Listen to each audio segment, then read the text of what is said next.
Ringkasan kajian kesehatan UNICEF tahun 2012 menyatakan setiap 3 menit satu balita meninggal di Indonesia. Itu berarti sekitar 150.000 anak setiap tahunnya. Laporan yang sama menyebutkan Indonesia menempati peringkat kelima tertinggi dalam hal jumlah anak yang menderita gizi buruk atau pendek menurut usia. Hal ini dialami oleh sekitar 36% anak balita. Gizi buruk merupakan penyebab utama kematian anak. UNICEF mengingatkan, pemberian ASI eksklusif selama 6 bulan pertama dan melanjutkan ASI hingga usia 2 tahun sangat penting, terutama mencegah masalah gizi buruk. ASI memiliki 3 manfaat penting bagi pertumbuhan bayi hingga dewasa nanti. Pertama, dalam hal kesehatan fisik. Kedua, kesehatan secara mental. 3, kecerdasan emosional intelektual. Pada tahun 2002, UNICEF menentukan 4 standar emas makanan bayi dan anak. 2 diantaranya adalah pemberian ASI eksklusif selama 6 bulan dan pemberian ASI sampai 2 tahun lebih. Kegunaan pemberian makanan standar emas ini banyak sekali. Yang jelas bukan hanya untuk makanan atau untuk gizi, tapi lebih untuk kualitas hidup anak ini. Standar itu ditentukan untuk menunjang tumbuh kembang bayi dan anak hingga menjadi manusia dewasa. Walau rata-rata ASI dikonsumsi dalam 2 tahun pertama kehidupan seorang anak, ASI memainkan peran yang cukup penting. Anak-anak yang dapat ASI, semua orang tahu, akan lebih sehat. Dia 16,7 kali lebih jarang radang paru-paru. Dia 47% lebih jarang diare. Cuman itu sih diare sama radang paru kan gampang diobatin. Hanya tahun 2008 satu penelitian menunjukkan kalau seorang anak radang paru-paru dan tidak dapat standar emas makanan bayi ini, kematiannya 15 kali lebih sering. Kita bicara kematian sekarang. Kalau anak ini diare dan tidak dapat standar emas makanan bayi, kematiannya 11 kali lebih sering. Selain bagi kesehatan fisik, ASI juga terbukti sangat bermanfaat bagi perkembangan motorik anak dan kecerdasan intelektual anak. Kita tahu bahwa anak-anak yang ada ASI akan lebih pandai. Karena ada DHA dan AA, atau lemak ASI yang paling banyak ada DHA dan AA. Lemak ikatan panjang, lemak jenuh ikatan panjang, polyunsaturated fatty acid. Saya ambil tahun 2013 kemarin, 504 bayi diikutin. Ternyata bayi-bayi yang makan ASI secara bermana lebih tinggi peningkatan kepandaian kognitif, motorik, bahasa, dan kognitif. Penambahan DHA dan AA menurut 16 penelitian ilmiah meta-analisa dari itu tahun 2010 sama 2012 kan. Bahkan tidak hanya kecerdasan intelektual, tetapi ASI juga menjaga kesehatan mental dan kecerdasan emosional. Penelitian dikerjakan sama Wendy Odi tahun 2009. Itu 2.900 bayi lahir. Diikutin sampai usia 14 tahun. Itu di Journal of Pediatrics tahun 2009. Jadi pada usia 2 tahun, 4 tahun, 6 tahun, 8 tahun, 10 tahun, 12 tahun, 14 tahun didatengin. Mereka menemukan makin lama disusuin, makin jarang cacat mental. Jadi efek jangka panjang menyusui terhadap mental health anak dan remaja. Apa yang dapat diselamatkan? Mereka menemukan yang lebih jarang, risiko terjadi lebih jarang dari mental health ini adalah menarik diri, anxiety, gelisah, depresif, psikosomatis, gangguan perhatian, attention problem, salah satunya autisme mungkin ya. Kemudian gangguan cara berpikir, gangguan perhatian, kejahatan, sekarang bukan kenakalan lagi, kejahatan remaja, dan sifat agresif.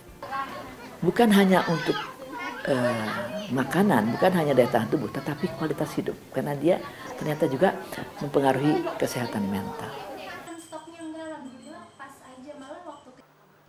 Menyusui yang benar, setelah 40 tahun penelitiannya, tahun 2011 mereka memastikan menyusui yang benar, maksudnya sampai 2 tahun atau lebih tadi, itu meningkatkan kualitas hidup ibunya juga. Ini yang jarang sekali juga diketahui.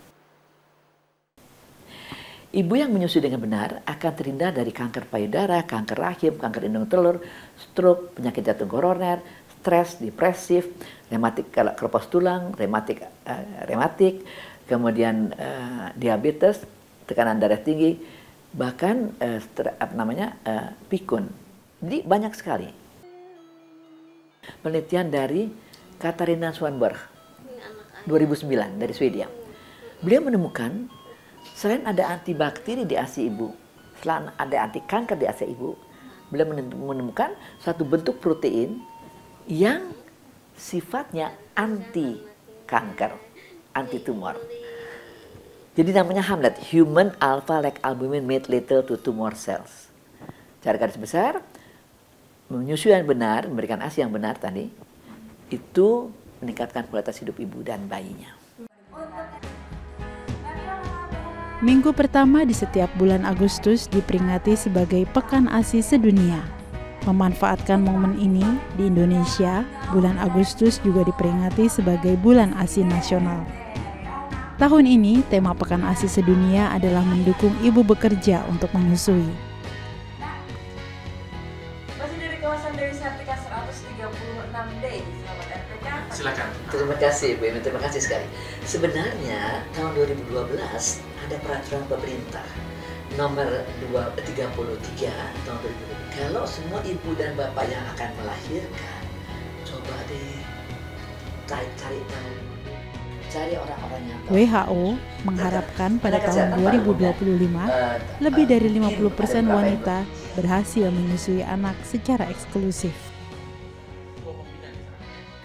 Tema Pekan ASI Dunia ini adalah mendukung ibu atau men-supporting ibu bekerja untuk bisa menyusui.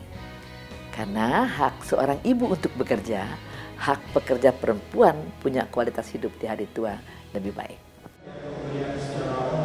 Menyusui ini menjadi urusan bersama. Yang pertama karena hak asasi, ya. Kalau saja si bayi bisa berbicara, dia akan bilang bahwa saya mau menyusui gitu ya. Tapi kan dia belum bisa. Jadi diwakili oleh ibunya. Hak asasi ibu juga ada di situ. Lalu urusan agama, karena Indonesia ini negara beragama. Jadi menjadi urusan itu juga. Lalu misalnya apalagi pekerja, karena jadi kayak Kementerian Tenaga Kerja, ya kan? Karena hampir mungkin lebih dari 40% total pekerja perempuan itu Indonesia tuh lebih dari 40%. Sebetulnya sudah pasti ya ibu bapak sekalian paham bahwa semua mamalia menyusui, ya. Ya gajah sama anaknya ibu gajah, apa yang terjadi ya? Kita berikan masukan bagi para anggota DPR Komisi 9 kan, Komisi Kesehatan, apa saja sih, kenapa sih harus didukung gitu ya. Di situ ada pasal yang bilang bagi siapapun yang menghalang-halangi pemberian ASI akan terkena sanksi 100 juta atau pidana 1 tahun dan korporasi dikali 300 juta atau 3 tahun penjara. So dari situ kita alhamdulillah udah dapat, alhamdulillah tahun 2012 ditandatangani itu PP 33 tahun 2012 tentang ASI eksklusif. Itu total tentang pemberian ASI, you name it, semuanya ada di situ. Jadi ibu-ibu yang bekerja, jangan putus semangat untuk terus menyusui, cari tips dan triknya bagi para pekerja dan pelajari itu jauh hari sebelum persalinan, artinya pas hamil. Lalu sampaikan kepada supervisor, bagian kepegawaian, HRD, bahwa saya akan menjadi ibu menyusui. Saya punya 3 hak, yang pertama ada ruangannya, yang kedua diberikan kesempatan, yang ketiga cuti maternitas saya juga lebih fleksibel sesudah melahirkan. Berdasarkan Peraturan Kementerian Nomor 15 Tahun 2013 tentang tata cara penyediaan ruang khusus menyusui atau ruang memerah ASI. Berdasarkan peraturan tersebut bahwa setiap kantor harus memiliki ruang khusus laktasi. Anugerah Parmindo Lestari menjadi salah satu kantor swasta yang turut menyediakan ruang laktasi sejak tahun 2011.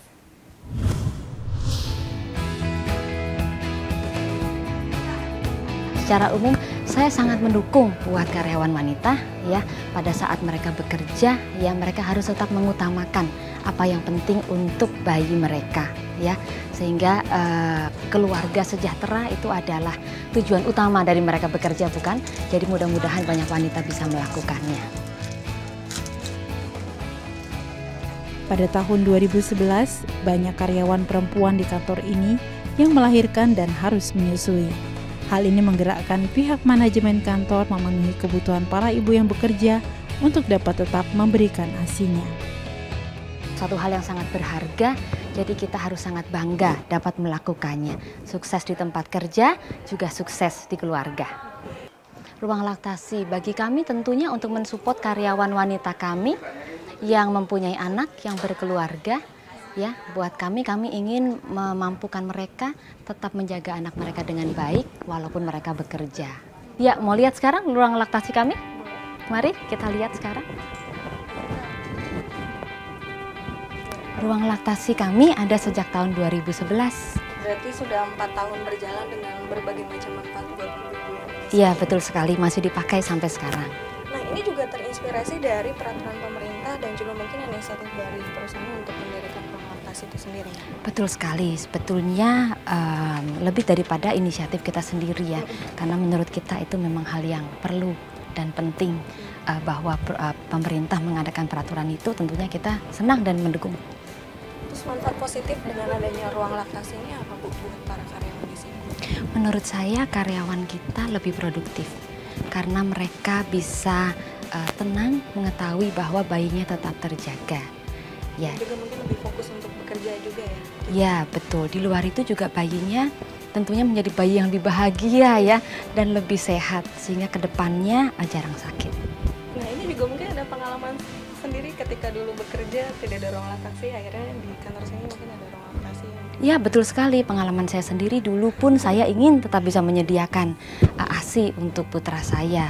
Saat itu tidak ada ruang khusus seperti ini. Sekarang malah terbalaskan dengan adanya ruang laktasi. Ya, betul sekali. Sangat gembira saya bisa melakukan itu.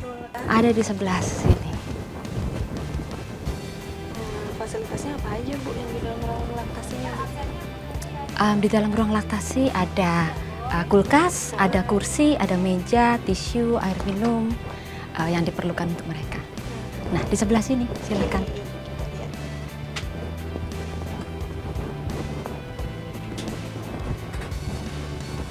Ya, ruangannya tidak terlalu besar ya, tetapi cukup. Kulkas ini hanya untuk menyimpan susu. Iya, sangat banget karena kita ingin itu higienis dan selalu tempat ini ada untuk mereka.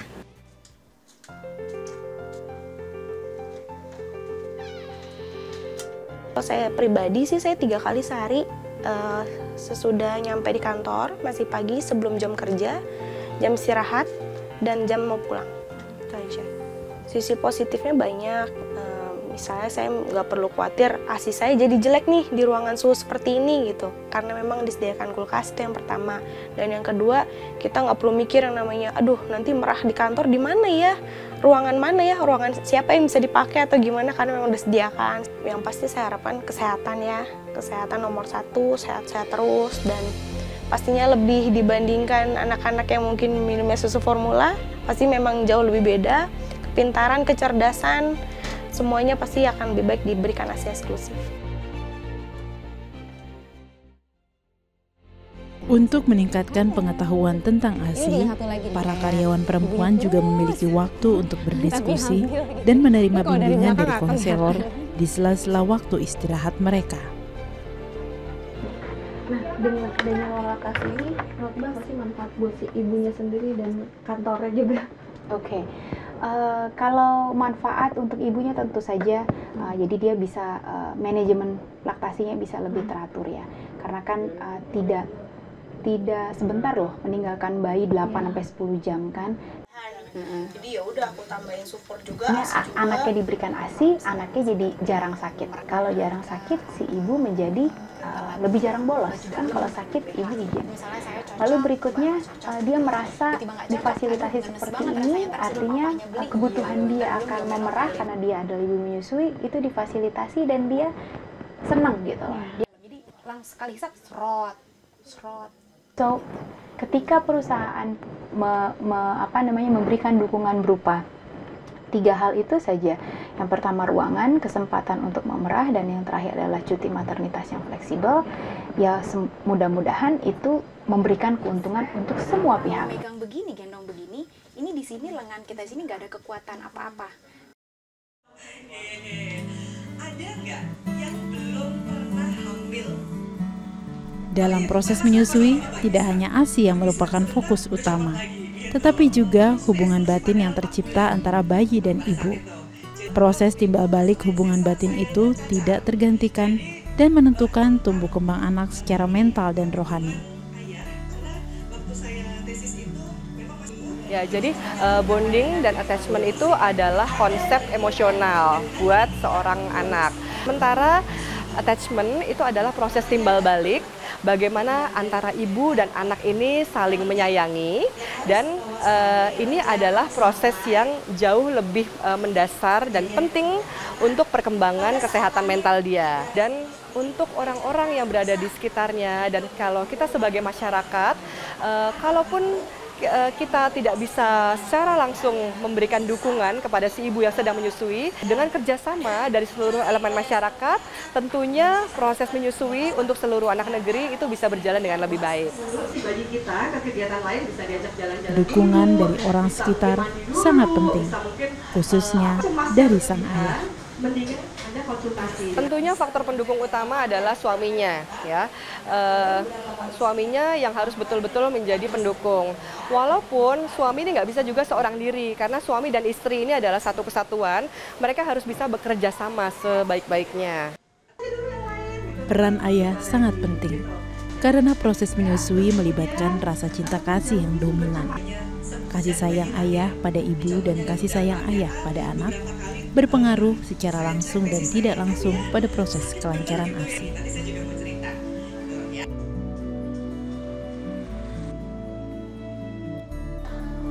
Support yang saya berikan yang pertama adalah memberi suasana yang nyaman dalam rumah tangga.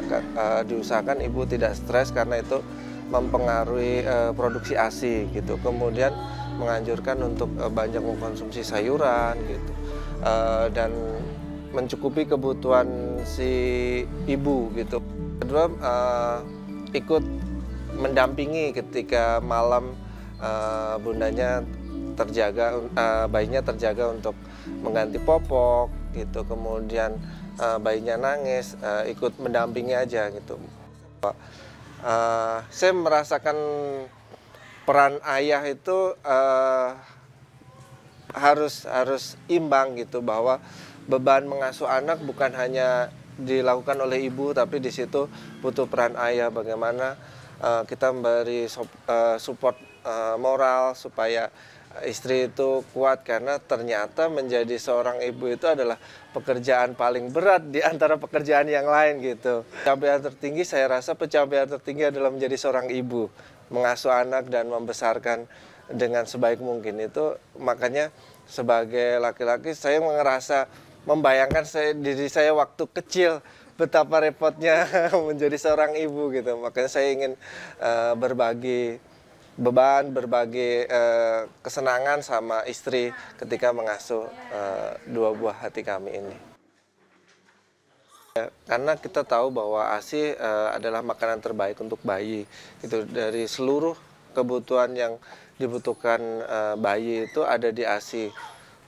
Mulai dari vitamin, kemudian mineral, terus asupan gizi yang lain, semua bayi adalah asupan yang paling lengkap. Untuk ASI adalah asupan paling lengkap untuk bayi gitu.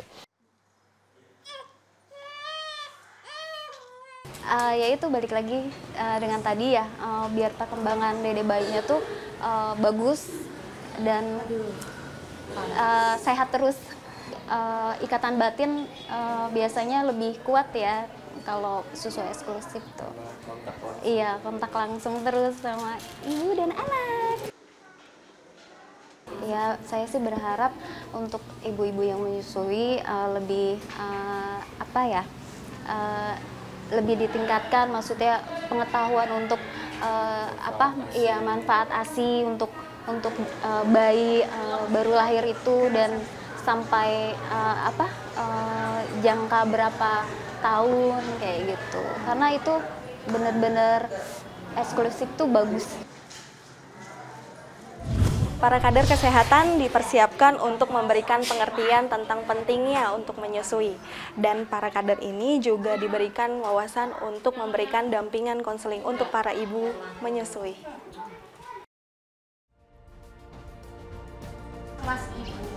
Tidak hanya di kota besar atau untuk wanita bekerja, setiap ibu, juga di setiap pelosok wilayah Indonesia dan setiap ibu rumah tangga, adalah subjek penting dalam menyukseskan pemenuhan hak anak akan ASI. Ada lebih dari 90.000 desa di negeri ini. Bidan desa dan tenaga kesehatan desa menjadi penyuluh utama bagi para ibu hamil dan menyusui. Setiap ibu berhak mendapatkan informasi yang benar tentang pentingnya menyusui dan cara menyusui yang tepat.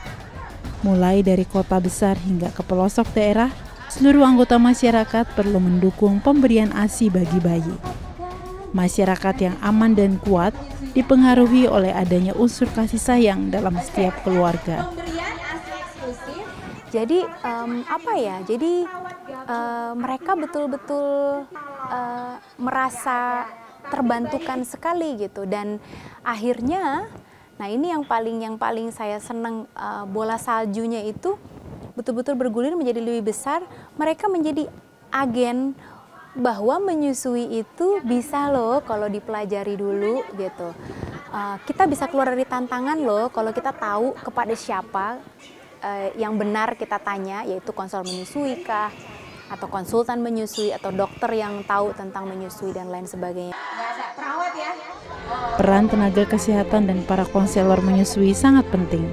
Kondisi kesehatan fisik ibu juga dipengaruhi oleh kesehatan kondisi psikis dan mentalnya.